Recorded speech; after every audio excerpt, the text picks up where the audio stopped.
Hello everyone and welcome to Questline and also to my first video segment of Dad Rants. And since the summer has finally come to an end and the kids are back at school, I thought I'd commemorate this first video and take some time to talk about this beloved season by so many all around the world.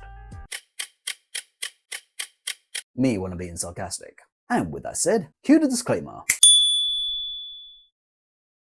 When I think back to my summer holidays, as a kid, one word springs to mind.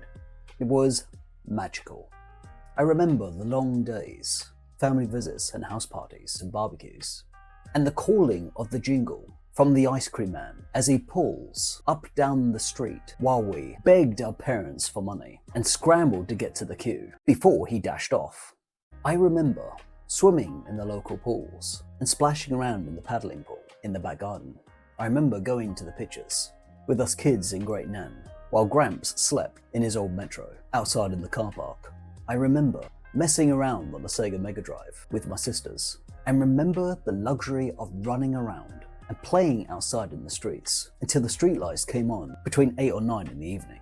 But most of all, I remember the family outings, beach holidays and days out, family holidays and camping holidays. Those days seemed so simple and fun. As a teenager and young adult, the word freedom comes to mind. Playing my PlayStation and PS2 by myself or with my cousins and mates. I remember times messing around in the basketball courts and drinking ice cold Sunny D from the petrol station afterward. I remember cruising all over town on my bike pretending to myself I was riding a motorcycle. I remember road trips to the beach, shandies and beers around family gatherings and barbecues, hanging out at the pool tables and the bowling alley in town, and dancing in the clubs. Well, providing I wasn't ID'd by the bouncers, that is. Back then, I was trying to live life without a care in the world, under the summer heat and the sunny skies. A 6 to 8 week break to immerse myself in my escapism, away from those heartless sods from my godforsaken secondary school and college. I felt free to laugh, relax, have fun, and enjoy life with those that I loved and cared for. A temporary respite to repair what was left of my damaged soul and sanity. For most people in Western societies, and among others, may also conjure up such fond memories of summer break and summer vacation that is unique to their culture and their circumstances. Summer break and summer vacation is considered the ultimate season of freedom and relaxation for all of us. But now, as a parent, that magic and freedom feels almost non-existent. Summer break means financial strain, logistical headaches, routines on top of routines, additional security and law enforcement, accompanied by physical, mental and emotional burnout. For most families, it is not the ultimate season of freedom. It's a bloody endurance test. Nowadays when I hear, "Woohoo, summer holidays is coming soon," makes me want to lock myself in my room and cry into a pillow. My inner voices say, "No!" Or I imagine myself bellowing, "Why?" I don't believe I'm the only one who has thought this. So here in this video, I'm going to explain why contemporary summer break sucks, using 10 questions given to me by my coach, my collaborator, and my constant partner in thinking, my Chachi BT, Sophia. Peeling back the layers, from history to inequality, from climate change to mental health, and together they reveal why our summers suck and why they need a complete do-over. Okay, excuse me.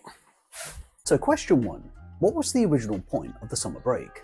If we go back in time, summer break wasn't about leisure at all. It wasn't about beaches, bike riding, and barbecues, or family holidays. It was about hard work.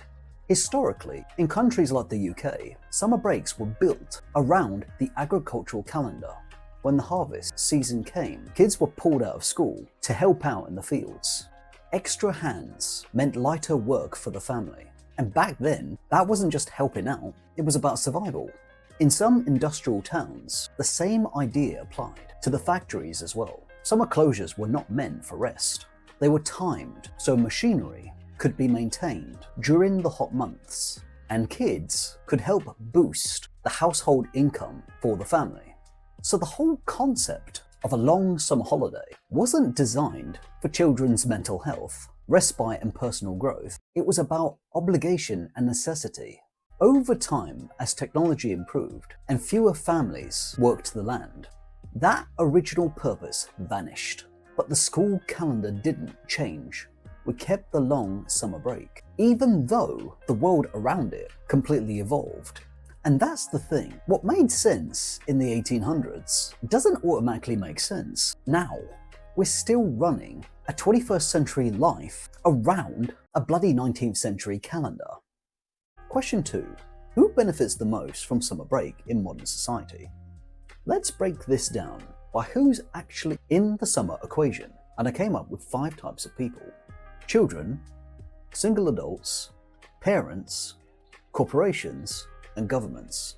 Of course, there are other factors that might have come into play, including OAPs amongst others, but these were the first 5 that came immediately to mind. With that said, let us proceed. First, children. On the surface, they're considered the winners. 6 weeks of freedom sounds absolutely amazing. And for the first few weeks, it certainly feels that way. But then boredom quickly creeps in. That need for constant stimulation and entertainment to scratch that itch that they have. And the pressure is placed on parents to meet such demands. And here's where the inequality bites. If you're a child from a wealthy family, summer is stories to Egypt, France, Japan, the Alps, and some other getaways that's considered exotic. But if you're from poorer families or working class families, where exotic holidays are considered too expensive, you went on camping trips in trailer parks like Butlins for a week. Still nice, don't get me wrong, but it's in the school playgrounds on their return that the gap in experience can create an us and them mentality, social comparisons, the feelings of being left out, even feelings of embarrassment and shame. It all gradually chips away at a child's emotional well-being that questions their identity as they get older. Then we have single adults. Although a summer break doesn't change their work life much, if they want time off, they just book it off whenever it becomes available. But with rising costs and stagnant wages means the pressure is still there. The challenge is sustaining their lifestyle, not juggling childcare. Parents, on the other hand, this is where the strain is brutal. They don't get 6 weeks off. If they want holiday time with their children, they are caught in a workplace rat race to get that time off before someone else does. If they lose out, they're scrambling for childcare, paid nannies, costly summer camps, or leaning on grandparents and other family members for help. And even when they do go on holiday, it's rarely restful. They become the logistics managers, the chauffeurs, the security guards, the entertainers, on top of being parents all at once. The physical, mental, and emotional workload is constant. So who's actually the winner in this scenario? Well, it's the corporations and the businesses that win. The tourist industries, travel companies, holiday resorts, and among others, they thrive on this broken system we call summer break. Their goal is to squeeze every coin and note and credit card, every pound and penny, in context with the UK, out of our wallets and our credit cards by selling an idealized version of summer break through TV, posters and travel agents, and online advertising campaigns. And they are clever too, because they aim it at children, knowing children will pressure and suggest to their parents to make the dream happen. It's marketing psychology being weaponized for profits. And lastly, you have the government. You know, technically, they could change the system that benefits everyone, but they don't because their hands are tied to corporate interests. Big tourism and retail, among others, benefits from the current summer break structure, and upsetting them risks economic backlash. So the cycle stays exactly as it is, where the economy is placed above individual and collective well-being. And in the end, the ones who gain the most from the summer break is not families, as it is proclaimed and sold. It's the corporations who cash in on our stress and guilt and the desire to give our children the best summer experience. So question 3. How do children really experience the summer? If you asked a child what summer feels like, the first word they would probably say is amazing. And for younger children, it really can be, at least from their perspective. That sense of freedom you just don't get during the academic school years. But how amazing it feels depends a lot on the family and the financial circumstances that they're subjected to. For working class and poorer families, a holiday might mean staying local or going somewhere affordable around the UK in context with UK citizens. But for wealthier families, it might mean flying abroad. It might mean flying abroad to somewhere exotic. And here's where the amazement could fade. The moment kids start comparing experiences when they return to school, those differences in experience can feel massive. In school playgrounds and in classrooms, a child talking about their experiences in Butlins for a week might get a polite, "Oh, that's nice." But when another kid describes their trip to Japan, suddenly the crowds reacts with admiration, like, "Oh, wow, it's amazing." That comparison can make a child feel like their experience is less special and less valid. Over time, that can build into a quiet resentment or a longing for more, not just for fun and adventure, but to feel accepted. This can seem especially true for teenagers. It can be a whole other story in itself. Holidays that felt amazing when they were younger might now seem boring or even cringe. Their identity is shifting away from family and more towards friends. So how they spend summer and how it is perceived matters a great deal to them. The competition for the best summer story becomes real. So on the surface, summer break might be perceived as magical, but underneath it can be a season of comparison, quiet competition, and, for many kids, a subtle pressure to match the adventures of others, if not more, just to fit in. So question 4, what does summer break mean for working class parents? When I think of the summer break as a parent, I dread it, especially when you consider how much a summer break can cost per year. When you're considering about the average total spending on holidays, one source indicates the average spending cost of a cautious or single trip families spend around £2,000 annually on holidays, while avid holidaymakers across multiple trips spend £5,000 to £7,000. When factoring the average cost per person during the summer break, one source indicated that over 58% of UK adults going on holiday expect it will cost around £2,000 per person, with 1/3 planning to use credit cards to afford it. Then if you factor in childcare costs during the 6-week break, one source indicated the cost can reach £1,000 per child. So how can I possibly enjoy the summer break with my family if it's eating a large percentage of my savings that would otherwise be put into better use? And what really makes me laugh, we still wonder why we don't have enough money to buy a house, put money away in investments for future plans and retirements, or investing in our children's futures. Now don't get me wrong, there's a part of me, and the same among others, that longs for that same freedom, that magic, that excitement, that sense of adventure that children get to enjoy during the summer break, that sense of rest, and that freedom to choose of doing whatever you want, within reason of course, and committing yourself to the moment. But for parents, summer often means more work, not less. You're still going to your jobs, still running a household, and now you've got full-time childcare on top of that. You essentially become a circus act, juggling work, logistics, security, activity planning, cooking, cleaning, and constant emotional labor. You're the manager, the chauffeur, the security guard, the entertainer, and you do it all on top of being mum and dad. The only peace parents get is when the kids are fast asleep, or when someone else looks after them. And even those moments are fleeting, often in cases when the child gets sick, injured, and is sometimes rushed to the GP or in hospitals. Then there's the pressure, that unwritten competition between parents. If you can only afford a week in Butlins, but the parents in school are talking about their exotic trips abroad, it stings, especially for working class dads, whose sense of worth is often tied to being the protector and provider. If you can't give your family the best, it can feel like a failure on the father. But for mums, the pressure can land as resentment, a sense of not getting the holiday they need to recharge and nurture their children. And that's just in a 2-parent household. For single mums and dads, the strain is even heavier. You've got fewer hands to share the load, fewer options for childcare, and even less space to breathe. Rich parents, in contrast, play a different game. Entirely, I'm sure. They have the money and resources to buy convenience, nannies, all-inclusive resorts with kids clubs, or long-haul trips that keep children entertained while their parents rest and recuperate. But for working-class parents, even going on holiday can mean more stress. You're still the one booking the travel, packing the bags, keeping the kids safe, breaking up fights, and making sure no one gets sunburned or lost or stolen. Here's the thing though, it's not all doom and gloom. Most parents want to spend time with their children. They want to share in the joy and the laughter and the freedom of summer. They want to build those precious memories while they still can.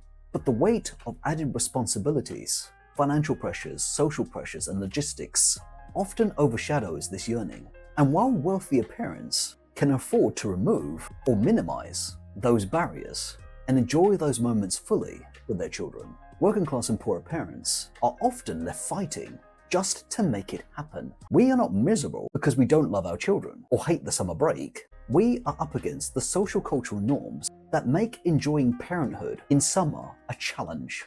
And that is what needs to change. Question 5. How do the rich experience summer compared to the poor and the working class?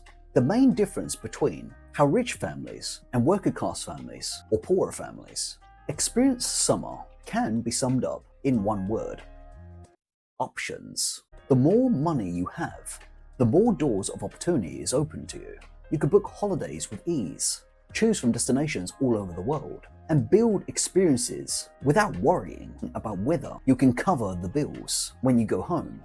The stress of logistics is softened by resources, nannies, concierge services, travel agents, and kids clubs. When we think about high-end holiday expenses, one source indicates self-reports from UK individuals on Reddit mentioned yearly holiday spending ranged from £7,000 to £20,000 or more per family, including long-haul and luxury trips. That doesn't mean rich families are free from social pressures altogether.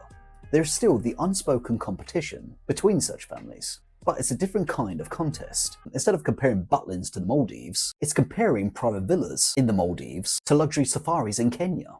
The social dynamics might shift, but the underlying drive to keep up or be ahead remains. From a psychological perspective, competition is part of our species. It shows up whether you're struggling to afford a caravan park or deciding between a 5-star beach resort and a super yacht. What wealth does change is the ability to be fully present on holiday with our families. For the wealthy, much of the laborious logistics, management, and security is handled for them, which frees up time and energy to focus entirely on their children and the shared experiences. That is the biggest gap between us. All rich, working class, and poor parents want to make memories with their children, but wealth gives you the time, mental space, and infrastructure to actually enjoy those moments, while others are stuck in survival mode. Question 6. Does summer break contribute to learning loss or regression in children? In my opinion, yes, absolutely. I genuinely believe that. There's a saying that goes something like this, that it takes 10,000 hours of practice to master a skill, whether it's maths, reading, writing, a language, or a craft. The message we're giving from a young age is clear.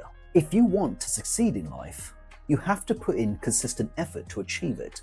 So here's the question. If effort is key to success, why do we have such a huge gap in learning during the most formative years of a child's life? We are not machines. We can't just upload a piece of information and keep it stored in our memories forever. Human learning is about discipline, repetition, and consistency. Use a skill often enough, and it eventually becomes instinctive. But neglect it long enough, that skill will fade.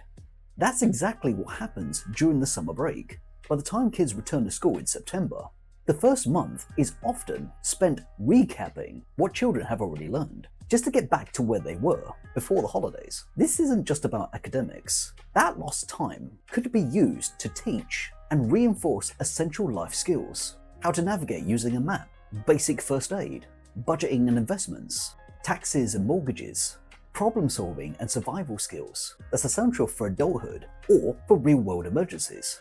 These are some of the things that could prepare children for adulthood.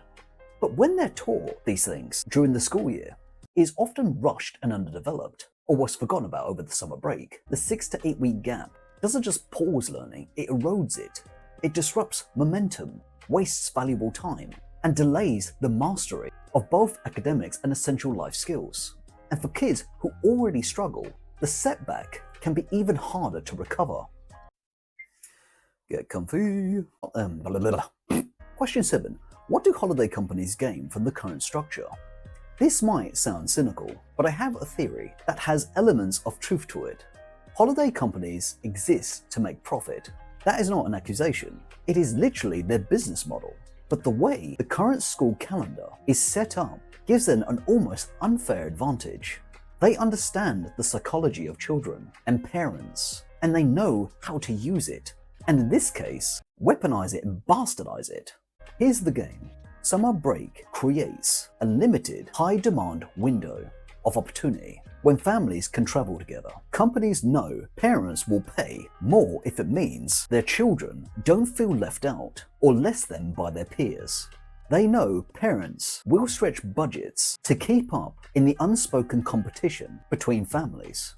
And because of that, these companies can charge whatever they like during the summer break peak, and people will pay whether they like it or not. There is no government cap on holiday pricing, no serious regulations, no intervention to say you can make a profit, but you can't exploit the calendar to triple your prices.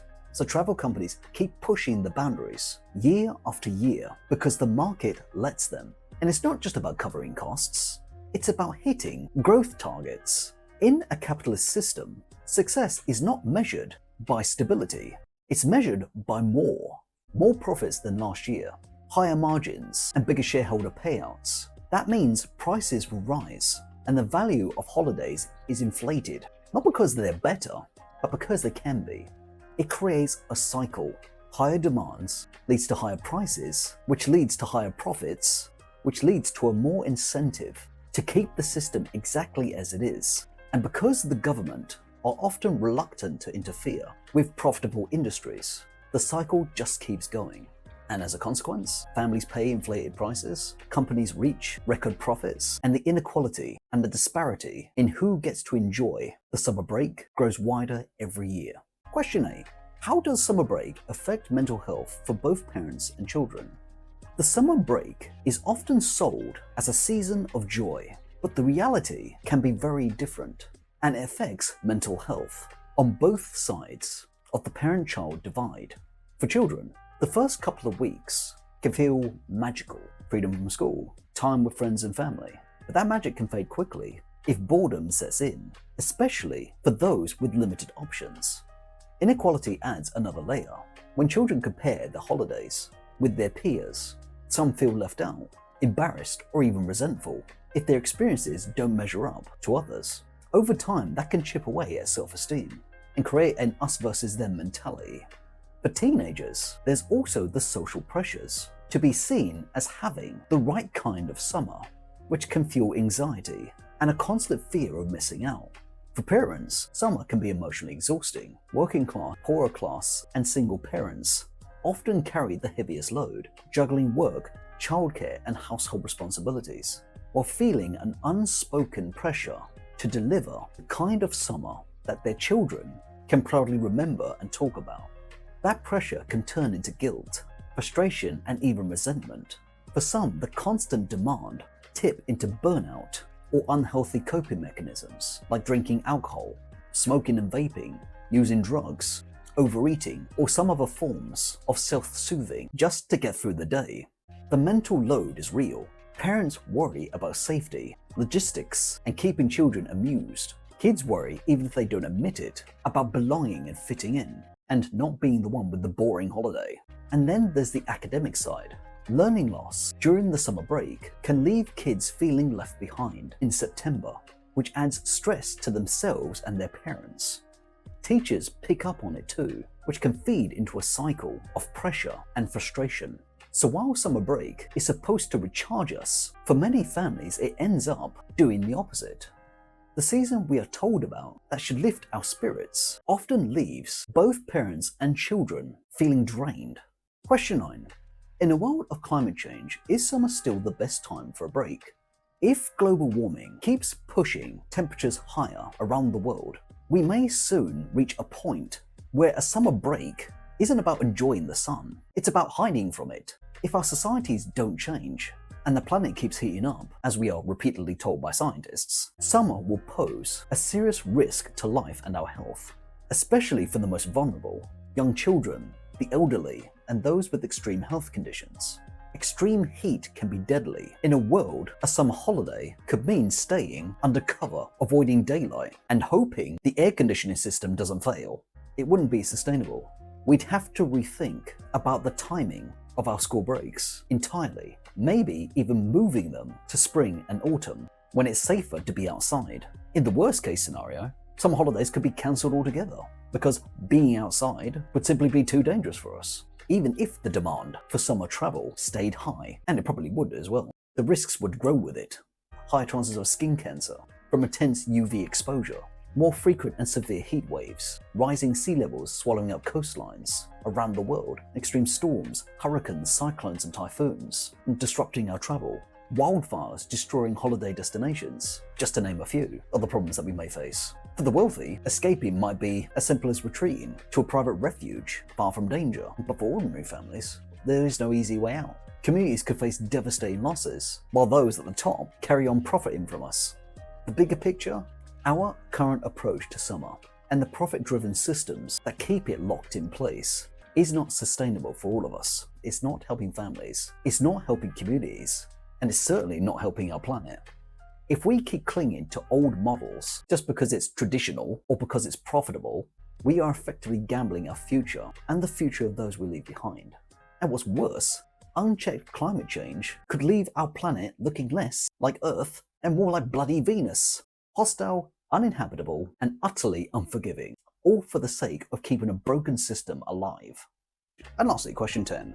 What would a better system look like if we started from scratch?